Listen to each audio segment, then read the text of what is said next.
conflit d'intérêts ou le délit d'initié n'existe pas dans le marché de l'art. C'est-à-dire que légalement, tout est possible.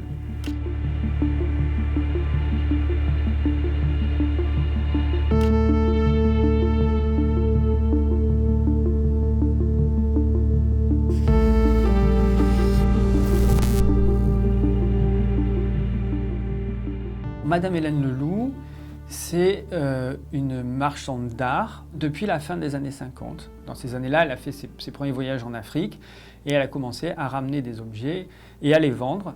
Elle a acheté des œuvres dans des conditions qui, de mon point de vue, ne sont pas toujours claires.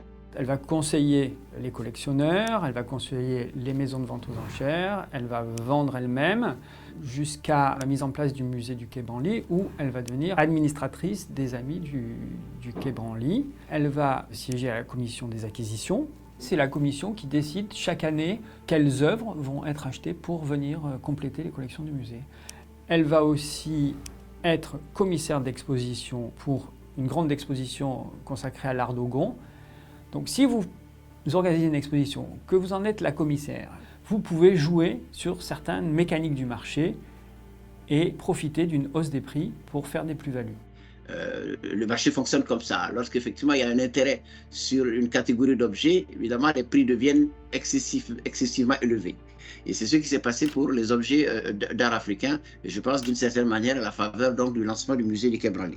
Quelques mois avant l'ouverture de la grande exposition organisée sous le commissariat de Madame Leloup, la galerie Alain Bovis mettait en vente un certain nombre d'œuvres Dogon importantes. Dans ces œuvres Dogon mises en vente, il y avait au moins une œuvre importante qui appartenait à Hélène Leloup. En 1966, Madame Leloup achète une œuvre pour 2750 $ à l'époque, d'une collectionneuse qui s'appelle Helena Rubinstein, qu'elle connaît bien parce qu'elle lui a vendu un certain nombre de pièces. Cette œuvre récemment a été exposée au musée du Quai Branly à l'occasion d'une exposition qui parle de la collection Rubinstein. Et le 21 juin prochain, cette œuvre sera vendue aux enchères pour un montant estimé entre 4 et 6 millions d'euros. C'est très bien calculé. Vous voyez effectivement que ces objets sont partis peut-être avec en coûtant des miettes et qu'aujourd'hui ils coûtent 100 fois, 200 fois plus cher. Oui, effectivement, on a un petit pincement au cœur.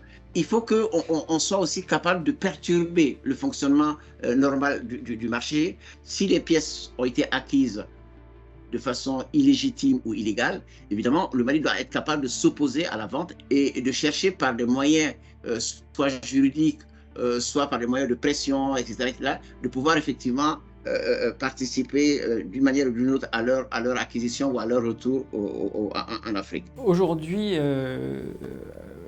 on annonce une grande vente de la collection Leloup qui va avoir lieu dans la maison de vente aux enchères Sotheby's. Donc c'est une collection qui aujourd'hui est valorisée, enfin c'est ce que disent les spécialistes, à peu près 20 millions d'euros. Il faut mettre ça en lien avec la proximité d'une grande exposition que va organiser le musée du Quai Branly en 2025.